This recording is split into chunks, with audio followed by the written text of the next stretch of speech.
அன்பான தேவ பிள்ளைகளே, யாபேஸ் என்கிற ஒரு மனிதனை குறித்து 1 நாளாகமம் 4ஆம் அதிகாரத்தில் பதிவு செய்யப்பட்டிருக்கிறது. இந்த யாபேஸ் தன்னுடைய வாழ்க்கையின் சரித்திரத்தை ஜெபத்தினால் மாற்றி அமைத்ததாக நாம் அங்கு படித்தறிய முடிகிறது.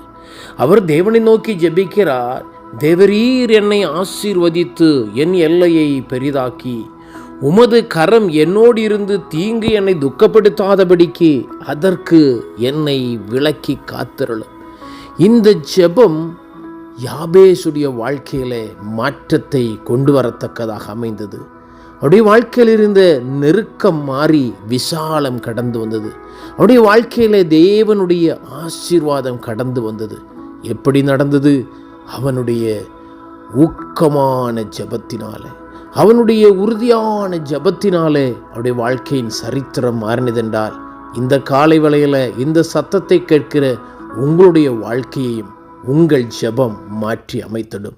உங்கள் தேவைகள் நிறைவேறுவதற்கு உங்களுடைய ஜெபம் போதுமானது. நீங்கள் தேவ சமூகத்திலே தொடர்ந்து ஜெபியுங்கள். உங்கள் வாழ்க்கையில் இருக்கிற போராட்டங்கள் மாறும். உங்கள் வாழ்க்கையில் இருக்கிற துக்கங்கள் மாறும். உங்கள் வாழ்க்கையில் இருக்கிற நெருக்கங்கள் மாறி உங்கள் எல்லையை கர்த்தர் பெரிதாக்குவார்.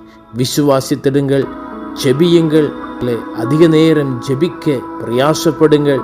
கர்த்தர் உங்கள் ஜெபத்தை கேட்டு உங்கள் வாழ்க்கையிலே ஆசீர்வாதத்தை கட்டளையிடுவார். தேவ கிருபை உங்களுடன் கூட இருப்பதாக. கர்த்தர் உங்களை ஆசீர்வதிப்பார். ஆமென், ஆமென்.